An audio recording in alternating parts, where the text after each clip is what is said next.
नमस्कार दोस्तों, स्वागत है आपका एक बार फिर से हमारे इस चैनल गरुड़ ग्रंथ पर। ओम श्री गणेशाय नमः। आज स्वागत है आप सभी का एक बार फिर से दोस्तों। इस बार 19 सितंबर 2023 को करीब 250 वर्षों बाद अद्भुत और शुभ संयोग बनने जा रहा है, क्योंकि इस दिन साल की सबसे बड़ी चतुर्थी गणेश चतुर्थी पड़ने जा रही है। और अगर आप इस दिन गणेश भगवान की मूर्ति स्थापना करते समय चुपके से यह दुर्लभ चीज चढ़ा देते हैं, तो आपको धनवान मालामाल बनने से कोई नहीं रोक सकता। दोस्तों, जैसा कि आप सभी जानते हैं कि गणेश चतुर्थी का दिन गणेश भगवान को समर्पित होता है। इस दिन गणेश भगवान की पूजा वंदना करने से आपकी विवाह में कोई बाधा हो, या फिर आपकी संतान प्राप्ति में कोई बाधा हो, या आपको धन का अभाव है और कर्ज से घिरे हुए हैं, व्यापार में आपको सफलता नहीं मिल रही है, या फिर नौकरी में आपको सफलता नहीं मिल रही है, शिक्षा में आपको सफलता नहीं मिल रही है, किसी भी प्रकार की आपकी जो परेशानी है, उन सभी परेशानियों को भगवान गणेश जी दूर कर देते। दोस्तों, गणेश भगवान शिव के प्रिय पुत्र हैं, इसीलिए गणेश चतुर्थी के दिन गणेश जी यह एक चीज चढ़ा देने से गणेश भगवान बहुत ही शीघ्र प्रसन्न होके आपकी सभी मनोकामना पूर्ण कर देते हैं। तो जानेंगे कौन सा है वह उपाय और कौन सी पूजा विधि है जिससे गणेश भगवान खुश होकर गणेश चतुर्थी पर आपकी सभी मनोकामनाएं पूर्ण कर देंगे। और दोस्तों, यदि आप भी अपने जीवन में गणेश भगवान की कृपा पाना चाहते हैं, तो इस वीडियो को लाइक करके कमेंट में ओम श्री गणेशाय नमः लिखना न भूले। दोस्तों, हिंदू धर्म में भगवान गणेश की उपासना का विशेष महत्व है। विघ्नहर्ता भगवान गणेश प्रथम पूजनीय देवता हैं। मान्यता है कि भगवान गणेश की उपासना करने से सुख, समृद्धि, बुद्धि व बल आदि का आशीर्वाद प्राप्त होता है। हर साल भाद्रपद मास के शुक्ल पक्ष की चतुर्थी तिथि को भगवान गणेश का जन्मोत्सव धूमधाम के साथ मनाया जाता है। इस दिन को गणेश चतुर्थी के नाम से भी जानते हैं। इस दिन लोग गणपति को ढोल नगाड़ों के साथ लाते हैं और उन्हें स्थापित करने के बाद विधि विधान से पूजा अर्चना करते और अनंत चतुर्दशी के दिन उन्हें विदा किया जाता है। दोस्तों, हिंदू पंचांग के अनुसार इस साल भाद्रपद मास के शुक्ल पक्ष की चतुर्थी तिथि 18 सितंबर को दोपहर 12:39 से प्रारंभ होगी और 19 सितंबर को दोपहर 1:40 पर समाप्त होगी। उद्या तिथि मान्य होने के कारण इस साल गणेश चतुर्थी का पावन पर्व 19 सितंबर 2023 दिन मंगलवार को मनाया जाएगा। इस दिन रवि योग का भी शुभ संयोग बन रहा है और 19 सितंबर को गणेश स्थापना का शुभ मुहूर्त सुबह 11:01 से दोपहर 1:28 तक है। दोस्तों, ऐसा माना जाता है कि भगवान गणेश का जन्म मध्याह्न काल के दौरान हुआ था, इसीलिए दोपहर के समय को गणेश पूजा के लिए ज्यादा शुभ माना जाता है। हिंदू दिन के विभाजन के अनुसार मध्याह्न काल अंग्रेजी समय के अनुसार दोपहर के समान होता है। मध्याह्न मुहूर्त में भक्त लोग पूरे विधि विधान से गणेश पूजा करते हैं, जिसे षोडशोपचार गणपति पूजा भी कहा जाता है। आइए अब जानते हैं गणेश मूर्ति स्थापना विधि। सबसे पहले चौकी पर गंगाजल छिड़कें और इसे शुद्ध कर लें। इसके बाद चौकी पर लाल रंग का कपड़ा बिछाएं और उस पर अक्षत रखें और भगवान श्री गणेश की मूर्ति को चौकी पर स्थापित करें। अब भगवान गणेश को स्नान कराएं और गंगाजल छिड़कें। फिर मूर्ति के दोनों ओर रिद्धि सिद्धि के रूप में एक एक सुपारी रखें और भगवान गणेश की मूर्ति के दाईं ओर जल से भरा कलश रखें। इसके बाद हाथ में अक्षत और फूल लेकर गणपति बाप्पा का ध्यान करें और गणेश जी के मंत्र ओम गम गणपत्ये नम मंत्र का जाप करें। दोस्तों, इस दिन शुभ योग में विधि विधान के साथ भगवान गणेश की पूजा अर्चना और व्रत करने से ऐश्वर्य, बुद्धि, सुख, शांति की प्राप्ति होती है। साथ ही इस तिथि पर भगवान गणेश को 21 गांठ चढ़ाने की परंपरा है, इसीलिए गणेश चतुर्थी को दूरवा गणपति के नाम से भी जाता है। अगर आप हर रोज भगवान गणेश को दूरवा अर्पित नहीं कर पा रहे हैं, तो इस स्थिति को दूरवा अवश्य अर्पित करनी चाहिए मान्यता है कि गणेश चतुर्थी पर किए गए पूजा पाठ में दान का फल 10 गुना अधिक मिलता है और भगवान गणेश सभी विघ्नों को दूर कर देते हैं। दोस्तों, हिंदू धर्म में भगवान गणेश जी प्रथम पूज्य देवता माने जाते हैं। किसी भी धार्मिक कार्य पूजा अनुष्ठान में हम सर्वप्रथम भगवान गणेश जी की पूजा करते हैं। अगर हम कोई भी अनुष्ठान कर रहे हैं, कोई भी मांगलिक कार्य कर रहे, उस मांगलिक कार्य में किसी प्रकार की कोई बाधा न आए तो समस्त प्रकार की बाधाएं भगवान गणेश जी दूर कर देते। भगवान गणेश जी समस्त प्रकार के संकटों से मुक्ति दिलाते हैं, क्योंकि भगवान गणेश जी विघ्नहर्ता कहे गए हैं, संकट मोचन कहे गए। और कोई भी आपके मन में इच्छा हो, कोई भी आपकी काम ना हो, भगवान गणेश जी की अगर आप पूजा करते हैं, उनसे प्रार्थना करते हैं, तो वह आपकी कामना बहुत ही शीघ्र पूर्ण कर देते हैं। चाहे आपके विवाह में कोई बाधा हो या फिर आपकी संतान प्राप्ति में कोई आधा हो, आपको धन का अभाव है और कर्ज से घिरे हुए हैं, व्यापार में आपको सफलता नहीं मिल रही है या फिर नौकरी में आपको सफलता नहीं मिल रही है, शिक्षा में आपको सफलता नहीं मिल रही है, किसी भी प्रकार की आपकी जो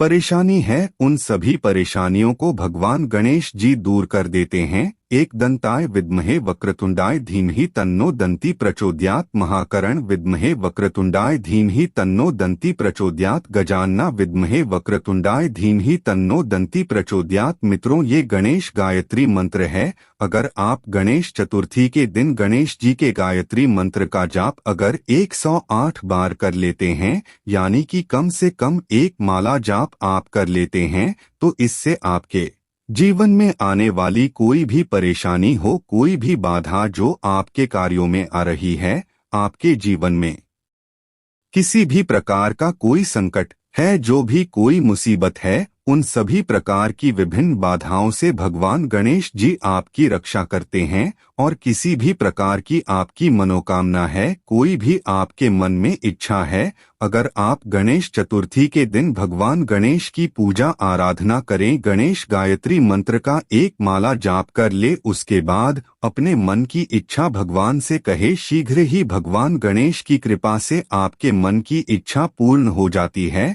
जब हम प्रतिदिन पूजा करते हैं अपने घर में, तब भी आपको इस बात का ध्यान रखना चाहिए कि सबसे पहले हमें गणेश जी की पूजा करनी है। जैसे स्नान के बाद आप सूर्य देव को जल अर्पित करें, उसके बाद जब आप नित्य पूजा के लिए अपने घर के मंदिर में जाते हैं, तो सर्वप्रथम भगवान गणेश की पूजा करें, उनके मंत्र का जाप करें, उनकी आराधना करें। उसके बाद बाकी सभी देवताओं की पूजा करें। सर्वप्रथम भगवान गणेश जी पंचदेव में स्मरण किए जाते हैं।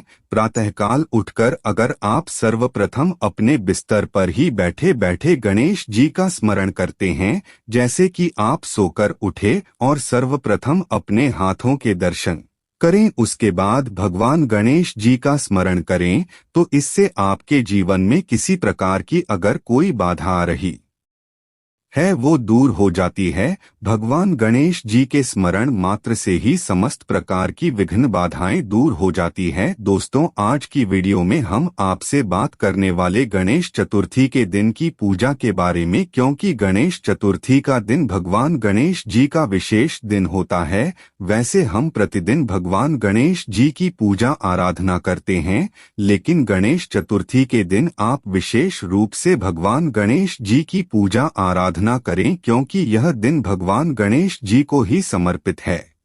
अगर हम गणेश चतुर्थी के दिन भगवान गणेश जी की विधि विधान से पूजा करते हैं, तो समस्त प्रकार की जो हमारी मनोकामनाएं होती है, भगवान गणेश जी की कृपा से पूर्ण हो जाती है। तो मित्रों, आज हम बात करने वाले हैं कि किस तरह से गणेश चतुर्थी के दिन आप गणेश जी की आराधना करें, जिससे कि आपके मन की कोई भी इच्छा हो, वह तुरंत ही भगवान गणेश की कृपा से पूर्ण हो जाए। गणेश चतुर्थी के दिन अगर आप विशेष रूप से इस तरह से पूजा करते हैं जैसे हम बताने वाले हैं, तो इस पूजा से आपके मन की कोई भी इच्छा हो, भगवान गणेश जी उसे पूर्ण करते हैं, क्योंकि भगवान गणेश जी आपके जीवन में आपके कार्यों में सफलता के लिए आपको रास्ता दिखाते हैं और आपके मन की जो इच्छा है उसे पूर्ण न कैसे करना है इसके लिए भी भगवान गणेश जी आपको रास्ता दिखाते हैं और फिर शीघ्र ही आपके मन की इच्छा पूर्ण होती है। किसी भी प्रकार के संकट से आप गुजर रहे हैं तो इस तरह से आपको भगवान गणेश की पूजा विधि विधान से गणेश चतुर्थी के दिन करनी चाहिए और यह उपाय करना चाहिए। क्या करना चाहिए जानने के लिए वीडियो को अंत तक जरूर देखें। जैसे कि आपकी किसी भी प्रकार की मनोकामना हो, आप प्रातःकाल जल्दी उठें और अपने मन में भगवान गणेश जी का स्मरण करें और आपके मन की जो इच्छा है अब वह गणेश जी से प्रार्थना करते हुए कहे कि आप जिस प्रकार की परेशानी से परेशान हैं, जैसे मान लीजिए आपको धन की कामना है, आप कर्ज में गिरे, आपको संतान प्राप्ति की कामना है, या फिर आपके विवाह में बाधाएं आ रही है, आपकी कोई भी काम ना हो सकती है, आप किसी भी कामना के लिए भगवान गणेश जी की आराधना करें। जब आप सोकर उठते हैं उस वक्त सर्वप्रथम भगवान गणेश जी का स्मरण करते हुए अपनी कामना भगवान से कहे और उनसे प्रार्थना करें, भगवान आज से मैं आपकी विशेष पूजा शुरू करने जा रहा हूं, तो मेरी जो भी परेशानी है उसे दूर करें। उसके बाद आप स्नान इत्यादि कर ले और स्नान करने के बाद को साफ स्वच्छ वस्त्र धारण करने हैं और भगवान गणेश की पूजा करनी है। तो भगवान गणेश की पूजा के लिए आप चाहें तो अगर आपके आसपास कोई गणेश मंदिर है तो वहां जाकर भी भगवान गणेश की विधि विधान से पूजा कर सकते हैं। नहीं तो आप अपने ही घर में भगवान गणेश जी की जो मूर्ति है या अगर आपके घर में कोई क्या स्थापित है, क्योंकि विग्रह की पूजा का विशेष महत्व होता है। भगवान गणेश की विग्रह अगर आपके घर में है तो वो ज्यादा महत्वपूर्ण होता है। आप उसका अभिषेक करके विधि विधान से पूजन करते हैं। लेकिन अगर विग्रह नहीं है तो आप तस्वीर पर भी यानी कि कोई भगवान गणेश जी की फोटो भी हो उनको भी आप अपने घर के मंदिर में स्थापित कर सकते हैं और विधि विधान से उनकी पूजा कर सकते हैं। पूजा कैसे करनी है? अगर विग्रह है तो आप गंगाजल से अभिषेक कर सकते हैं, जल से अभिषेक कर सकते हैं, या फिर आप कच्चे दूध से या पंचामृत से अभिषेक कर सकते हैं, जैसी भी आपकी उपलब्धता है। अगर पंचामृत हैं यानी कि दूध, दही, घी, शहद, शक्कर, तो ये सभी वस्तुएं मिलाकर भगवान गणेश का अभिषेक करें।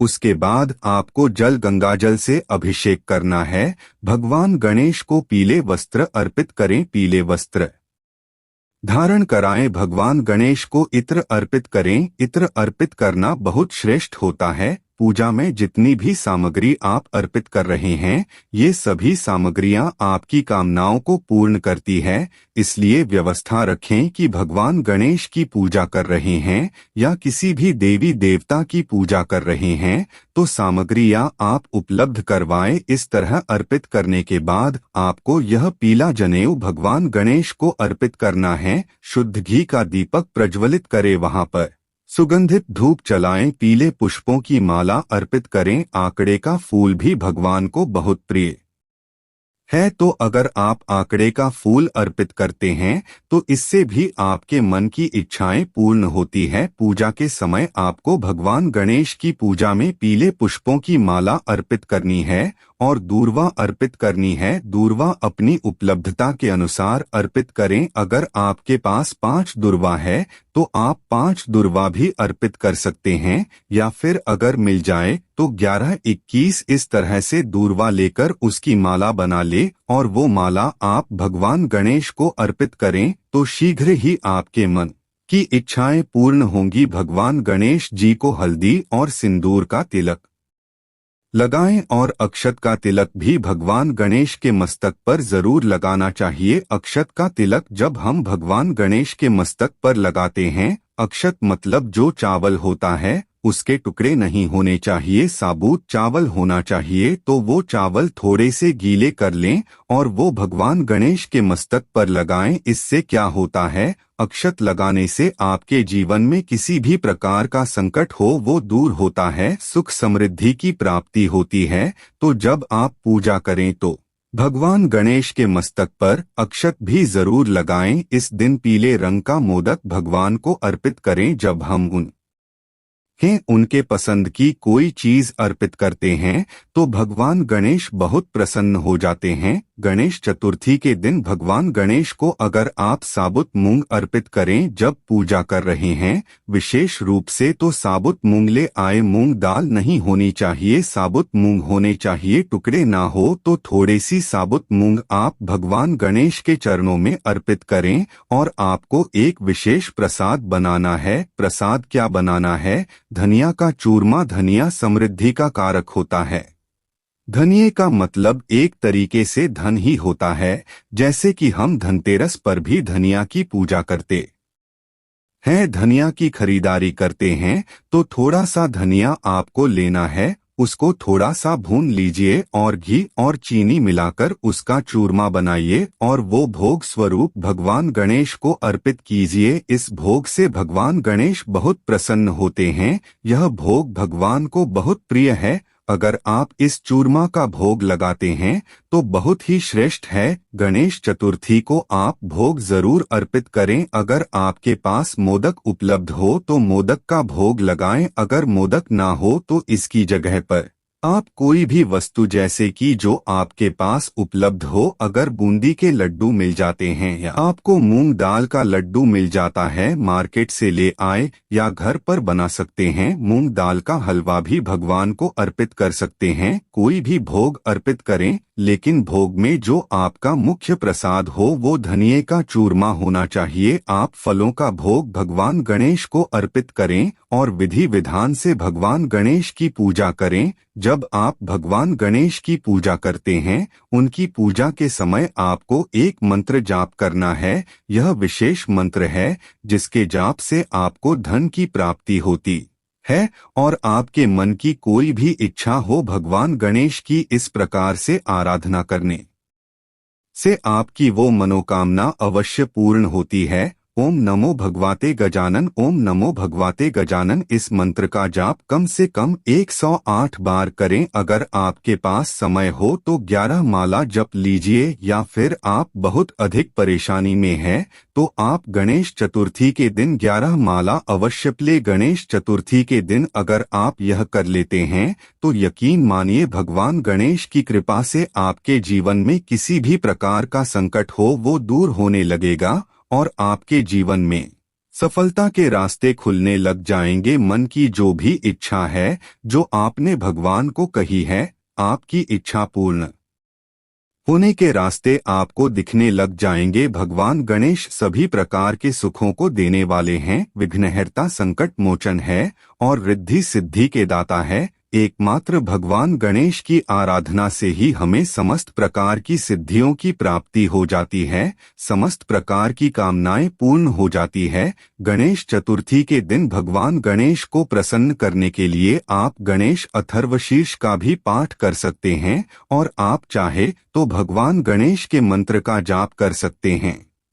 संकटनाशन गणेश स्तोत्र का पाठ कर सकते हैं, या फिर अगर आपको संतान प्राप्ति की कामना है तो आपको संतान प्राप्ति का जो मंत्र होता है, जो स्रोत होता है संतान गणपति स्तोत्र, वह भी आप पढ़ सकते हैं। तो इससे संतान की प्राप्ति होती है, उत्तम संतान की प्राप्ति होती है। तो आप विशेष किसी भी कामना के लिए अलग से मंत्र जाप कर सकते हैं, लेकिन इस मंत्र का जाप आपको गणेश चतुर्थी के दिन 108 बार जरूर करना है। और आप सिर्फ गणेश चतुर्थी पर ये करके देखें। इस विधि से गणेश चतुर्थी के दिन भगवान गणेश की पूजा करें तो आपके मन की कोई भी ऐसी इच्छा नहीं है जो भगवान गणेश जी पूर्ण करें। भगवान गणेश जी पर आपकी श्रद्धा और अटूट विश्वास होना चाहिए कि भगवान गणेश से हम अपनी प्रार्थना कह रहे हैं और हमारी प्रार्थना अवश्य सुनी जाएगी, हमारी प्रार्थना अवश्य पूर्ण होगी। दोस्तों, आइए अब आपको गणेश चतुर्थी की व्रत कथा सुनाते, जिसे सच्चे दिल और साफ मन से सुनने मात्र से आपकी हर इच्छा पूरी हो जाएगी। पहली कथा पौराणिक एवं प्रचलित श्री गणेश कथा के अनुसार, एक बार देवता कई विपदाओं में घिरे थे, तब वह मदद मांगने भगवान शिव के पास आए। उस समय शिव के साथ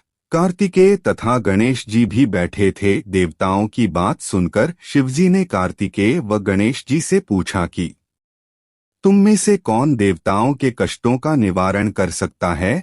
तब कार्तिकेय व गणेश जी दोनों ने ही स्वयं को इस कार्य के लिए सक्षम बताया। इस पर भगवान शिव ने दोनों की परीक्षा लेते हुए कहा कि तुम दोनों में से जो सबसे पहले पृथ्वी की परिक्रमा करके आएगा वही देवताओं की मदद करने जाएगा। भगवान शिव के मुख से यह वचन सुनते ही कार्तिकेय अपने वाहन मोर पर बैठकर पृथ्वी की परिक्रमा के लिए निकल गए, परंतु गणेश जी सोच में पड़ गए कि वह चूहे के ऊपर चढ़कर सारी पृथ्वी की परिक्रमा करेंगे तो इस कार्य में उन्हें बहुत समय लग जाएगा। तभी उन्हें एक उपाय सूझा। गणेश अपने स्थान से उठे और अपने माता पिता की 7 बार परिक्रमा करके वापस बैठ गए। परिक्रमा करके लौटने पर कार्तिकेय स्वयं को विजेता बताने लगे। तब शिवजी ने श्री गणेश से पृथ्वी की परिक्रमा न करने का कारण पूछा। तब गणेश ने कहा, माता पिता के चरणों में ही समस्त लोक हैं। यह सुनकर भगवान शिव ने गणेश जी को देवताओं के संकट दूर करने की आज्ञा दी। इस प्रकार भगवान शिव ने गणेश जी को आशीर्वाद दिया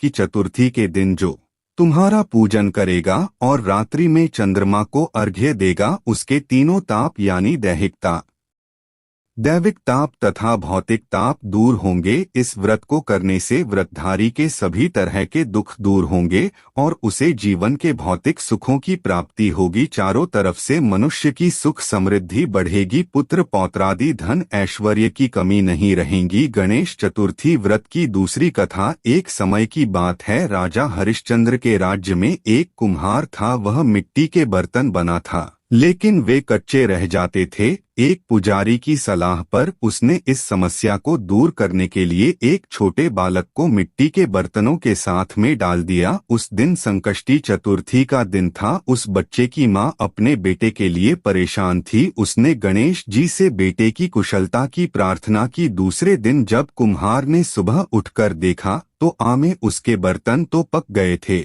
लेकिन बच्चे का बाल बाका भी नहीं हुआ था। वह डर गया और राजा के दरबार में जाकर सारी घटना बताई। इसके बाद राजा ने उस बच्चे और उसकी मां को बुलाया तो मां ने सभी तरह के विघ्न को दूर करने वाली संकष्टी चतुर्थी का वर्णन किया। इस घटना के बाद से महिलाएं संतान और परिवार के सौभाग्य के लिए संकट चौथ का व्रत करने लगे। तीसरी कथा। एक समय की बात है कि विष्णु भगवान का विवाह लक्ष्मी जी के साथ निश्चित हो गया। विवाह की तैयारी होने लगी। सभी देवताओं को निमंत्रण भेजे गए परंतु गणेश जी को निमंत्रण नहीं दिया। कारण जो भी रहा हो, अब भगवान विष्णु की बारात जाने का समय आ गया। सभी देवता अपनी पत्नियों के साथ विवाह समारोह में आए। उन सब ने देखा कि गणेश जी कहीं दिखाई नहीं दे रहे हैं।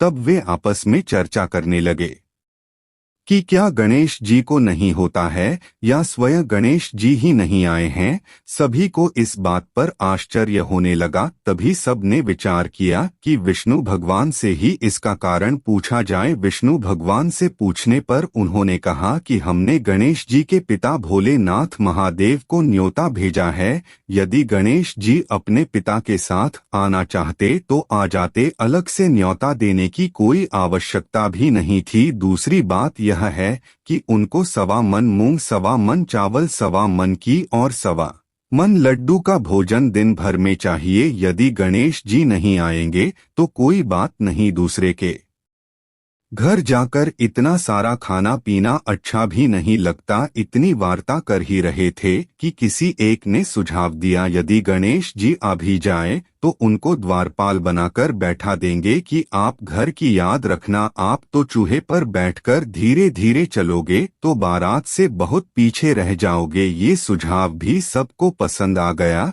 तो विष्णु भगवान ने भी अपनी सहमति दे दी। होना क्या था कि इतने में गणेश जी वहां आ पहुंचे और उन्हें समझा बुझाकर घर की रखवाली करने बैठा दिया। बारात जल्दी तब नारद जी ने देखा कि गणेश जी तो दरवाजे पर ही बैठे हुए हैं तो वे गणेश जी के पास गए और रुकने का कारण पूछा। गणेश जी कहने लगे कि विष्णु भगवान ने मेरा बहुत अपमान किया है। नारद जी ने कहा कि आप अपनी मूषक सेना को आगे भेज दें तो वह रास्ता खो देगी, जिससे उनके वाहन धरती में धंस जाएंगे। तब आपको सम्मान पूर्वक बुलाना पड़ेगा। अब तो गणेश जी ने अपनी मूषक सेना जल्दी से आगे भेज दी और सेना ने जमीन पोली कर दी। जब बारात वहां से निकली तो रथों के पहिए धरती में धंस गए। लाख कोशिश करें परंतु पहिए नहीं निकले। सभी ने अपने अपने उपाय किए परंतु पहिए तो नहीं निकले, बल्कि जगह जगह से टूट गए। किसी की समझ में नहीं आ रहा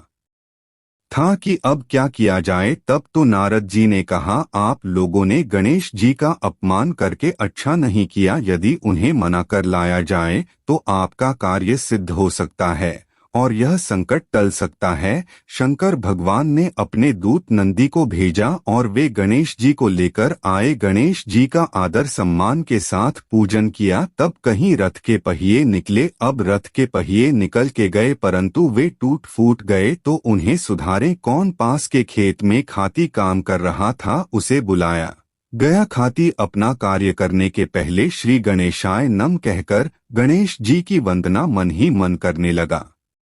देखते ही देखते खाती ने सभी पहियों को ठीक कर दिया। तब खाती कहने लगा कि हे देवताओं, आपने सर्वप्रथम गणेश जी को नहीं बनाया होगा और ना ही उनकी पूजन की होगी, इसीलिए तो आपके साथ यह संकट आया है। हम तो मूर्ख अज्ञानी हैं, फिर भी पहले गणेश जी को पूजते हैं, उनका ध्यान करते हैं। आप लोग तो देवतागण हैं, फिर भी आप गणेश जी को कैसे भूल गए। अब आप लोग भगवान श्री गणेश जी की जय बोलकर जाए तो आपके सब काम बन जाएंगे और कोई संकट भी नहीं आएगा। ऐसा कहते हुए बारात वहां से चलती और विष्णु भगवान का लक्ष्मी जी के साथ विवाह संपन्न करा के सभी सकुशल घर लौट आए। हे गणेश जी महाराज, आपने विष्णु को जैसे का रजारियो ऐसोकार आज सबको सिद्ध कर। जो बोलो गजानन भगवान की जय। चौथी कथा श्री गणेश चतुर्थी व्रत की पौराणिक कथा के अनुसार एक बार भगवान शिव तथा माता पार्वती नर्मदा नदी के किनारे बैठे थे।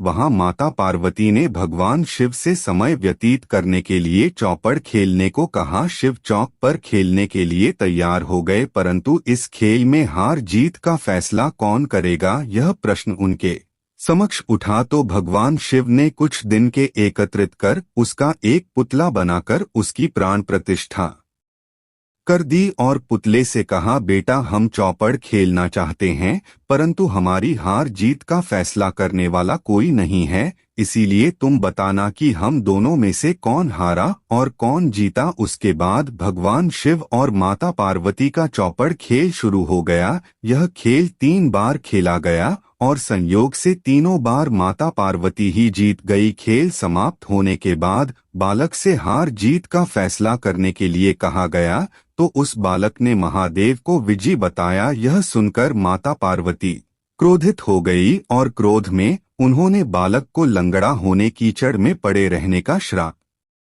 दे दिया। बालक ने माता पार्वती से माफी मांगी और कहा कि ये मुझसे अज्ञानतावश ऐसा हुआ है, मैंने किसी देश भाव में ऐसा नहीं किया। बालक द्वारा क्षमा मांगने पर माता ने कहा, यहाँ गणेश पूजन के लिए नाग कन्याएं आएंगे, उनके कहे अनुसार तुम गणेश व्रत करो, ऐसा करने से तुम मुझे प्राप्त करोगे। यह कहकर माता पार्वती शिव के साथ कैलाश पर्वत पर चली गई। 1 वर्ष के बाद उस स्थान पर नाग कन्याएं आई। तब नाग कन्याओं से श्री गणेश के व्रत की विधि मालूम करने पर उस बालक 21 दिन लगातार गणेश जी का व्रत किया। उसकी श्रद्धा से गणेश जी प्रसन्न न हुए। उन्होंने बालक को मनोवांछित फल मांगने के लिए कहा। उस पर उस बालक ने कहा, हे विनायक, मुझ में इतनी शक्ति दीजिए कि मैं अपने पैरों से चलकर अपने माता पिता के साथ कैलाश पर्वत पर पहुंच सकूं और वे यह देख प्रसन्न हो। तब बालक को वरदान देकर श्री गणेश अंतर्ध्यान हो गए। इसके बाद वह बालक कैलाश पर्वत पर पहुंच गया और कैलाश पर्वत पर पहुंचने की अपनी कथा उसने भगवान शिव को सुनाई। चौपड़ वाले दिन से माता पार्वती शिवजी से विमुख हो गई थी। देवी के रुष्ट होने पर भगवान शिव ने भी बालक के बताए अनुसार 21 दिनों तक श्री गणेश का व्रत किया। इस व्रत के प्रभाव से माता पार्वती के मन से भगवान शिव के लिए जो नाराजगी थी वह समाप्त हो गई। तब यह व्रत विधि भगवान शंकर ने माता पार्वती को बताई। यह सुनकर माता पार्वती के मन में भी अपने पुत्र कार्तिकेय से मिलने की इच्छा जागृत हुई। तब माता पार्वती ने भी 21 दिन तक श्री गणेश का व्रत किया तथा दूर्वा फूल और लड्डुओं से गणेश जी का पूजन अर्चन किया। व्रत के 21वें दिन कार्तिकेय स्वयं माता पार्वती जी से आ मिले। उस दिन से श्री गणेश चतुर्थी का यह व्रत समस्त मनोकामनाओं की पूर्ति करने वाला व्रत माना जाता है। इस व्रत को करने से मनुष्य के सारे कष्ट दूर होकर मनुष्य को समस्त सुख सुविधाएं प्राप्त होती है। तो दोस्तों, उम्मीद करते हैं आज की वीडियो से आपको लाभ अवश्य होगा। आज के लिए बस इतना ही। तो दोस्तों, आपको यह जानकारी कैसी लगी ये हमें कमेंट में अवश्य बताएं। वीडियो को लाइक करें और अपने दोस्तों के साथ भी शेयर करें और कमेंट में जय गजानन महाराज लिखना ना भूले। धन्यवाद।